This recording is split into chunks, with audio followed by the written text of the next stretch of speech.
Hi, I'm Happy Buddha, and I want to talk about peace. You know, all this war stuff, gosh, it really upsets me. I can't even, I'm pretty hooked into the news these days because I'm a big Bernie Sanders supporter. I'm a big supporter of being involved in your primaries. I love that there's progressives. I love that we're talking about change, and it really feels like it's possible. It's on the tip of our tongue. We're ready to fall into it. And from a spiritual perspective, I also believe that is true. And it was probably close to 2 years ago now, a year and a half ago, when I one day just sort of woke up with this realization in the middle of the night. I was just meditating, and I came to this realization we're in the peaceful time. There's this shift, right, where we're feeling a lot for a long time, this energetic shift. And we were supposed to have come through that, but I didn't really feel it, right? Things felt as tumultuous as ever. And suddenly I realized, I don't know how long after this shift really occurred that I realized it, but I realized, actually, we are in the peaceful time. Peace has always been available to anyone who really has sought it. Doesn't mean you have it all the time, doesn't mean it's easy, but you can access it. But now peace is available to us. Peace is coming and knocking on our door. It is so much easier to fall into peace because it really is there. The peaceful energy is here, the loving, high-frequency energy that'll help connect us all and help us come together in a peaceful way. It's there.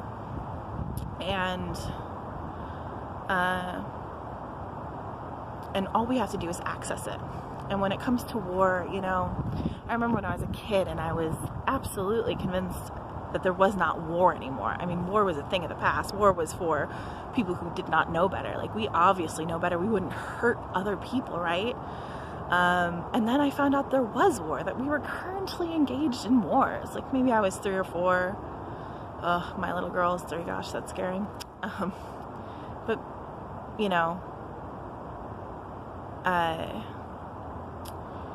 we were engaged in war, and that was terrifying to me. And a huge aspect of the terrifyingness, sorry, I'm losing my light here.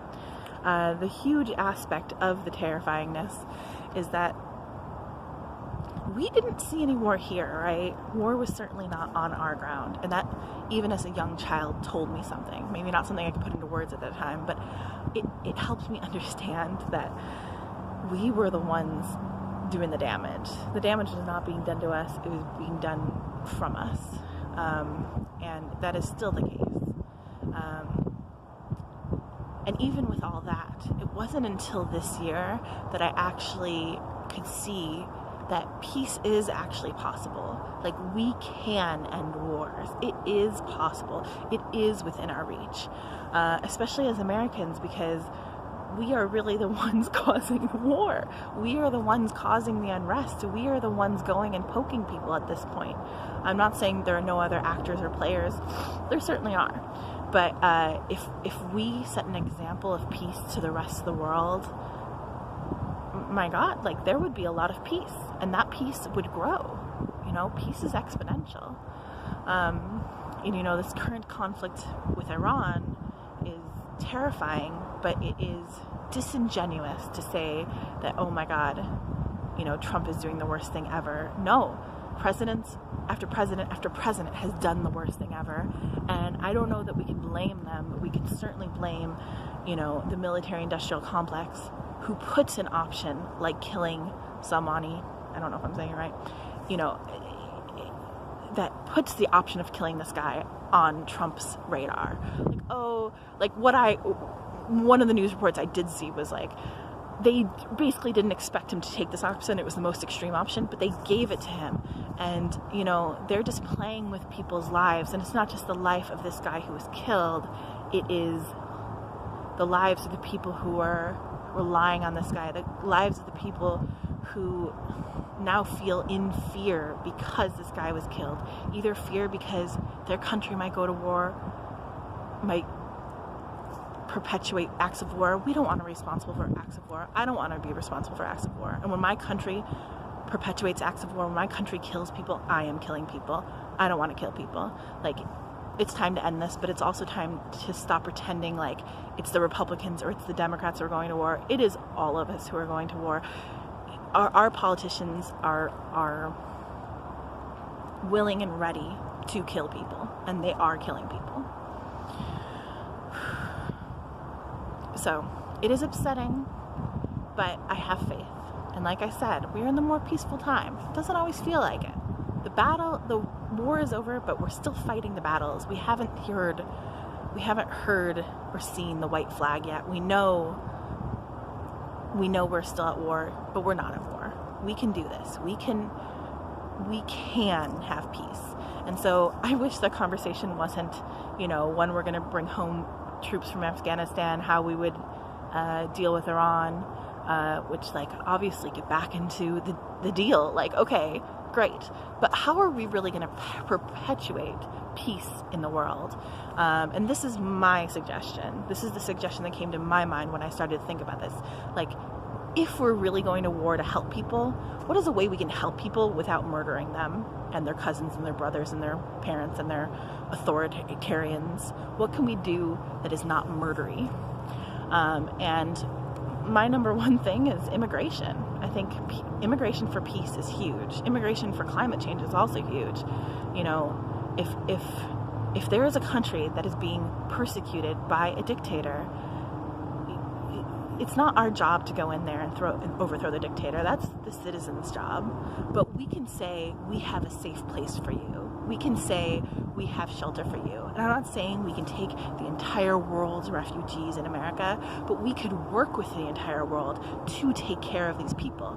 In doing that, we could also work with the entire world to combat climate change and take refugees from climate change. It is a time of cooperation. It is not a time of conflict. And it's time for us to start dealing with that. So I want to leave one note about Obama. There's a lot of negativity about Obama with progressives and people who consider themselves true liberals and Democrats. And I'm going to actually just say progressives at this point. And, I'm right there with them, but I wasn't for a long time. And the thing that changed for me, and what changed for me when I started to just tune out Obama, was when Osama bin Laden was killed. Because Barack Obama was celebrating the death of Osama bin Laden and saying we should all celebrate the death. Don't look at the details of how we killed him or why we killed him and didn't capture him. Don't look at any of those details. Just celebrate the fact that he is dead. And I thought it was irresponsible of a president to be celebrating anyone's death. No one's death should ever be a celebration. It is a shame to have to kill anyone, because that blood is on my hands and on your hands if you're an American, because this is our country and I don't want to kill anyone. I want our government to use killing as a last resort, and if killing happens, I want them to be remorseful, even with the worst brutal terrorists, because that is what they do. They kill people and say, but the ends justify the means. I don't want us to do that. So that was the first time I was disappointed in Obama, and I could never look at him the same way after that. A lot of people might disagree with that, but I truly feel like we should never celebrate a death. It is unfeeling, even with the worst person. So that's my plan for peace, immigration. I would love to hear your plan. Do you have an idea of how we can propagate peace in the world? How we can help people without killing them? I would love to hear from you. Love and peace.